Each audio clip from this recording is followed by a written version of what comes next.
Hi, my name is Benjamin. I want to share with you one of the famous examples that I use in my classes to teach my students about cells. I'm a living environment teacher in John Dewey High School in Brooklyn, New York, and one of the first lessons that we have in our school year is learning about the characteristics of all living organisms. Now we know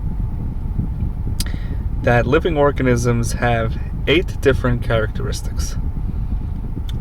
One of those characteristics is, for example, they respond to their environment.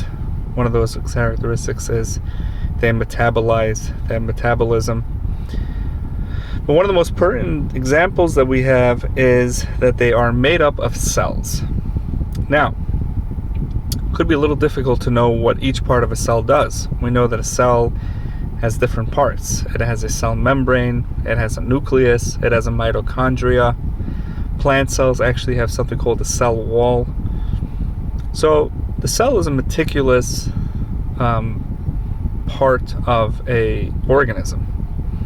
And the question is, what do we need to do in order to remember what each cell does and to picture a cell and its parts?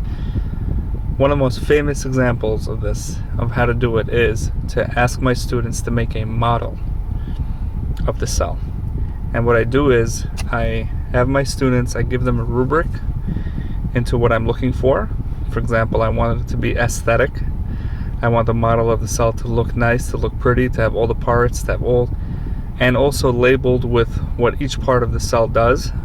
And I give my students clay and Play-Doh and other supplies and materials to put the cell together. And boy, this is an exciting activity.